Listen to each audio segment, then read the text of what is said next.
هاليك شيكولا اللي درت بها لي كخاب تقدروا ديروا بها تانكلي دونات.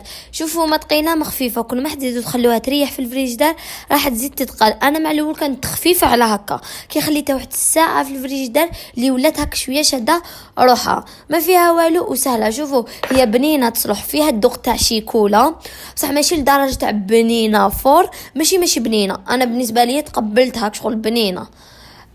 وش فيها؟ كاس حليب بارد مع كاس سكر جلاس، نفس الكاس اللي كليتو به حليب ديروا فيه سكر جلاس، مع زوج مغارف حليب لحظة، زوج مغارف يكونوا معمرين، معاك نفس الكاس انا درت ناقص منه ربع تاع الكاكاو ما كفاتنيش شغل، ما جانيش قيس كاس كومبلي بصح جاتني لاباس بها. فرغتها كامل وتخلط واحد 10 دقائق حتى يتخلط مليح هذاك الكاكاو.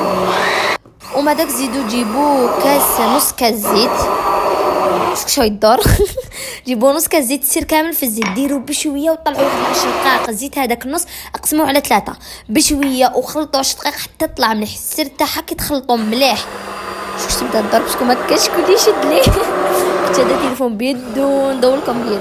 شوفوا فرغت الزيت كامل هذاك حتى طلعوها مليح، حسيتوها شغل بدات تتقال بصح ماشي ثقيله بصح نورمال. فرغوها وخلوها واحد الساعه في الفريجيدار تتقال لكم بصحتكم.